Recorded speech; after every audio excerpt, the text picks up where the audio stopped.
ሰላም የሀገሬ ልጆች እንዴት ናችሁ? ሰላም ናችሁ ሆይ አላችሁ? እንዴት ናችሁ? ዛሬ አዲስ ነገር ይዤላችሁ መጥቻለሁ።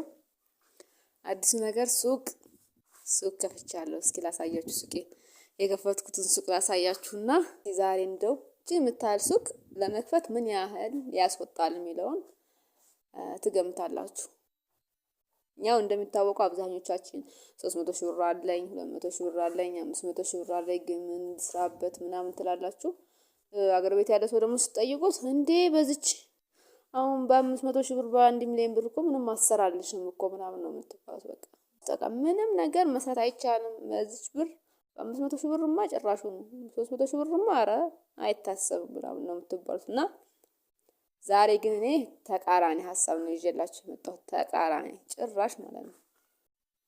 አረብ ሀገር ያላችሁ እህትና ወንድሞች ዋናው ነገር ቤት መስራታችሁ ብቻ ነው። በቃ ቤት ከሰራችሁ በኋላ ከዛ በኋላ ቤት ሰርቻለሁ ግን ለወረት 1 ሚሊዮን ይዣለሁ 500 ይዣለሁ ግን ደግሞ አይበቃሽም አሉኝ ምናምን የምትሉ ብዙ አላችሁና ዛሬ በቃ እኔ አስረግጬ የምነግራችሁ ቤታችሁን ከሰራችሁ እና እናንተ ለእጃችሁ ላይ እስከ በቃ በጣም ብዙ ተብሎ በቃ እስከ 500 ሺህ ብር እስከ 200 ሺህ ብር እስከ 300 ሺህ ብር እጃችሁ ላይ ካላችሁ በቂ ነው።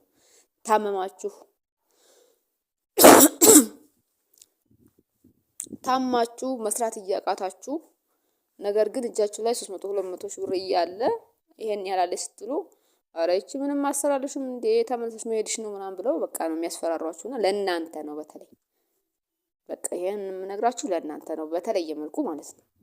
ምክንያቱም ተገዳችሁ ነው እየሰራችሁ ያላችሁትና ማለት ነው። ስለዚህ በተለይ በጣም ረጅም ዓመት የአረብ ሀገር የተቀመጣችሁ ልጅ የሌላችሁ ወይ ደግሞ ህመም እየተሰማችሁ ያላችሁ ካላችሁ ቤት ሰርታችሁ ከሆነ እጃችሁ ላይ ያለችውን ማንኛውም ብር ይዛችሁ ሀገር መግባት ትችላላችሁ። በቃ እኔ ልንገራችሁ እንኳን 500 ሺህ ብር እንኳን 1 ሚሊዮን አይደለም ለምን 200 300 ሺህ ብር አትሆንም?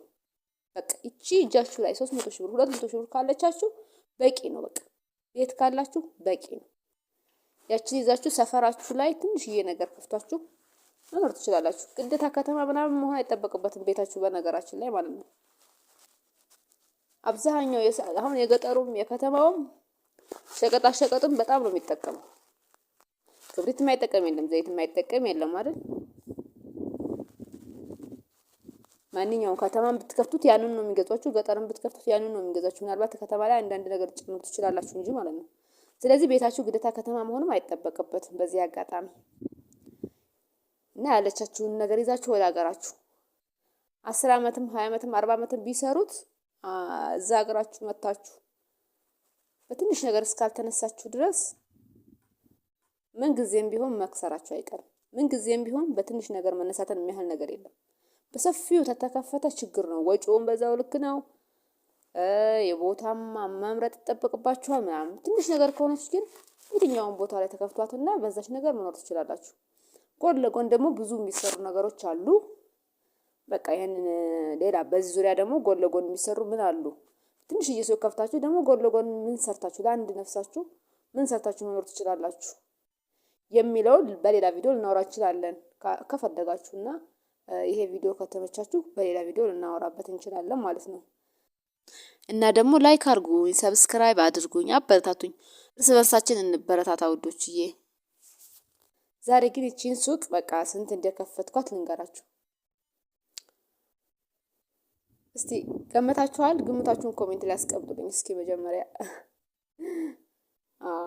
እንግዲህ ይሄንን መደርደሪያውን ያሰራሁት ያው የተሰራው 26 ሺህ ብር ነው።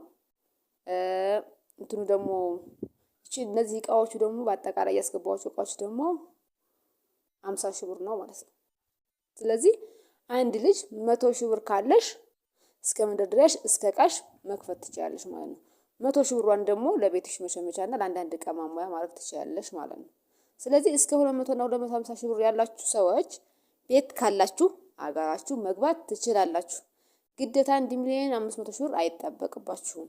ብዙዎች 500 ሺህ ብር አለኝ 1 ሚሊዮን አለኝ ግን ምንም አይሰራልሽም አሉኝ ሲባል በየኮሜንቱ ታያላችሁ። እርግጠኛ ነኝ አይደል? እኔ ብቻ አይደለሁም መቼም አብዛኞቻችሁ ተጽፎ አይታችኋል። እና እንደዛ የምትሉ ልጆች ስላላችሁ ነው። ስለዚህ ቤት ካላችሁ እስከ 250 ሺህ ብር በቂያችሁ ነው። በትንሿ ነገር ትጀምራላችሁ፣ በትንሿ ነገር መንቀሳቀስ ትችላላችሁ ማለት ነው። ከእድሜያችሁ አገራችሁ ላይ እድሜ ልካችሁን ግርድና ከምትኖሩ አገራችሁ ላይ በትንሽ ነገር መኖር ይሻላል ብዬ አስባለሁ። እንዴ እኔ ትንሽ ችግር ሲለን ደግሞ ወደ አረብ ሀገር መሮጥ ሳይሆን ጠንከር ብሎ ሀገር ላይ መስራትን የሚያህል ነገር የለም እላችኋለሁና ለትንሽ መነሻ ያህል መንቀሳቀሻ ያህል አረብ ሀገር ከተሰራ እድሜ ልክ ደክሞሽ እንኳን እኮ አታርፊም። ታመሽ ብተኝ ራሱ በቃ ሰላማዊ መተኛት አይተኛም እኮ ሰው ቤት ማለት ነው። ከባድ ነው። ሰው ቤት መስራት በጣም ከስራዎች ሁሉ በጣም ከባዱና አስቀያሚው ነገር ነው ብዬ ነው የማስበው። እና እንደዛ አይነት ህይወትን እድሜ ልክ ከመኖር በትንሽ ነገር በራስ ቤት መኖር ይሻላል ብዬ አስባለሁ። እና እህቶችዬ ለዛሬ ይሄን ካልኳችሁ በሌላ ቪዲዮ ደግሞ እንገናኛለን። እና ደግሞ ላይክ አድርጉኝ፣ ሰብስክራይብ አድርጉኝ፣ አበረታቱኝ። እርስ በርሳችን እንበረታታው።